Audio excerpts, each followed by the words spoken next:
So hai, balik lagi bareng gue Raib di BF Bahas Film.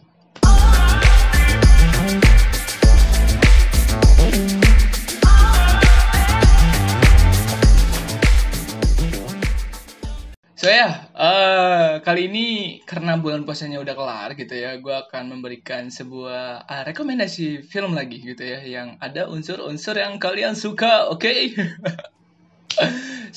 Daripada sebelum mulai, gimana kabar kalian? Gue harap kalian sehat. Gimana? Udah pada mudik? Udah pada senang? THR udah pada cair kemarin-kemarin kan? Udah pada gimana? Udah pada happy ya? Pokoknya kalian harus happy, oke? So, jadi tanpa banyak bacot lagi, mari kita masuk ke pembahasan film ini. Ya, jadi film kali ini yang akan gue share ke kalian gitu dan gue bahas untuk kali ini adalah film berjudul Kaliwaan. Dari judul-judulnya film apa coba kalian tebak gitu ya. Gak usah ditebak juga sih. Ini adalah film Filipina yang baru aja rilis di tahun ini, di tahun 2022, dengan diperankan oleh para pemainnya yakni Azraval sebagai Monica, ada juga Vince Rilon sebagai Boogie, ada juga Mark Anthony Fernandez alias Marlon gitu yang memerankan Marlon. Sorry tuh saya kalau misalkan gue nggak terlalu bisa tahu artisnya siapa karena informasi tentang film ini tuh sangat sedikit gitu infonya. Setelah gue research, anaknya sih research parah gitu kan. Sombong amat. Udah gue riset gitu ya. Ternyata hanya sedikit banget artikel yang memuat tentang film ini. Tapi setahu gue film ini adalah film box office-nya di Filipina gitu. Jadi ya ini film bioskopnya Filipina lah ya. So, jadi film Kaliwaan ini gue akan bercerita sedikit tentang ceritanya ini tuh tentang film apa gitu. Tapi sebelum itu tentu saja ini mungkin akan berisi spoiler. Jadi kalau misalkan kalian yang nggak suka spoiler, mending di skip aja, langsung nonton. Linknya ada di bawah, oke? Pembahasannya, jadi film ini tuh bergenrekan drama thriller. Jadi sebenarnya premis ceritanya sangatlah sederhana, di mana diceritakan bahwa Boogie yang tadi diperankan oleh Vince Rilon ialah pacar dari Monica yang diperankan oleh Azraval. Oh, for your information, Azraval di sini cakep banget. Di suatu hari, ia menemukan bahwa pacarnya, yakni Monica, sedang speedy pap. Apaan sih?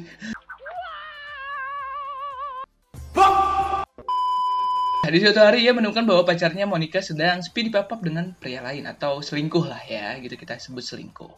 Karena kesal, akhirnya Boogie memukul wajah pria tersebut menggunakan batu sehingga prianya luka parah gitu, pria tersebut.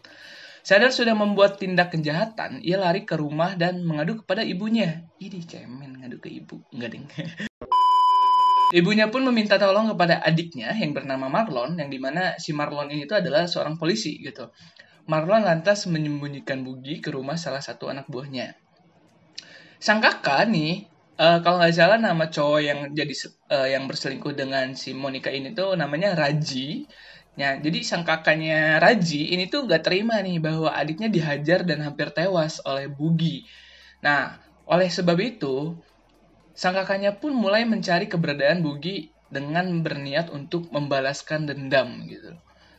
Nah, apakah Boogie berhasil terangkap dan sang kakak korban bisa membalaskan dendamnya? Kalian harus nonton untuk tahu sendiri, oke? Itu tadi singkat ceritanya lah gitu, kayak sepenggal sinopsisnya. Pokoknya film ini tuh tentang balas dendam aja ya. Inti ceritanya tentang balas dendam, tapi dengan premis yang sangat sederhana, di mana ada seorang cowok yang menemukan pacarnya selingkuh, lalu dia nggak terima gitu karena ya manusiawi gitu, langsung naluri aja, kayak langsung pengen mukul, langsung yang dipukul ya sakit gitu, ya luka parah gitu. Jadinya si kakaknya ingin membalas dendam gitu loh ya. Oke, pembahasannya menurut gue setelah nonton film ini tuh membuat kesan yang cukup unik di 10 detik pertama gitu, karena memperlihatkan adegan kekerasan yang sangat sadis menurut gue. Jadi buat kalian yang belum tahu, kita bisa mengetahui film ini tuh bagus atau enggaknya di 10 detik pertama. Tapi ini tuh biasanya digunakan di film pendek, bukan di film panjang layar lebar gitu. Tapi karena ini film panjang lebar lagi. Karena ini film layar lebar gitu, menurut gua itu bisa juga diterapin aja gitu. Cuman nggak semuanya dipakai gitu. Nah, sehingga menjadikan kesan yang bagus untuk kita menontonnya karena tiba-tiba adegannya sadis aja gitu. Dan adegan sadis tersebut ternyata hadir di beberapa scene di dalam cerita yang dimana kalau kalian tidak bisa melihat darah dan adegan kekerasan lainnya gitu, mending kalian gak usah lihat gitu. Kalau nggak, kalian skip aja. Di film ini juga memperlihatkan adegan-adegan seksual yang sangat vulgar. Entah kenapa film Filipina ini parah banget gitu ya untuk adegan vulgarnya seperti film A Girl and a Boy yang pernah gue bahas gitu.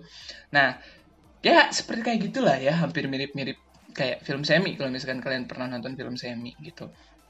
Nah, terus yang bagus juga dalam film ini menurut gue pengambilan gambarnya.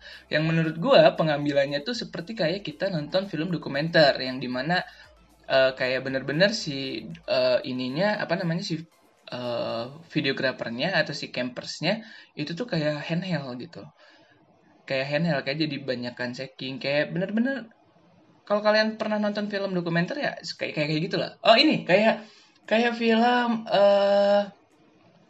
The Medium yang pernah gue bahas juga. Nah, hampir mirip pengambilan gambarnya seperti itu ya.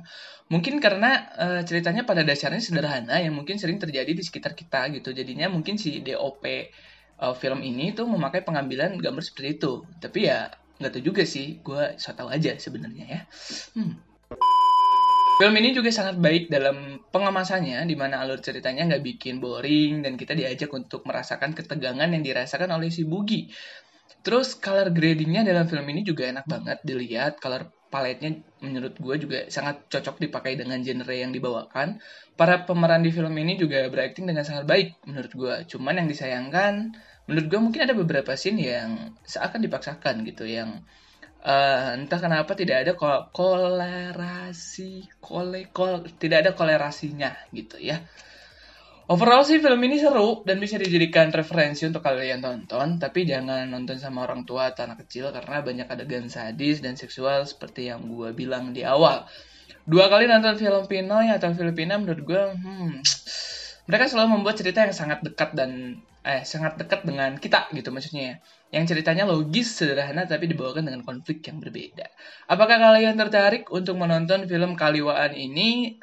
Cus langsung aja, linknya ada di deskripsi. Kalian bisa langsung nonton aja gitu. Ya seperti gue bilang, di sini filmnya banyak adegan sadis yang gila, sadis banget. Terus ada adegan seksual juga yang seksual banget. Jadi buat kalian yang suka, langsung aja klik di deskripsi. Linknya ada di deskripsi, langsung aja nonton. Setelah kalian nonton, kalian bisa mungkin balik lagi ke channel gue dan share pengalaman kalian atau menurut kalian film ini tuh kayak gimana. Langsung aja share di bawah gitu, di komen ya.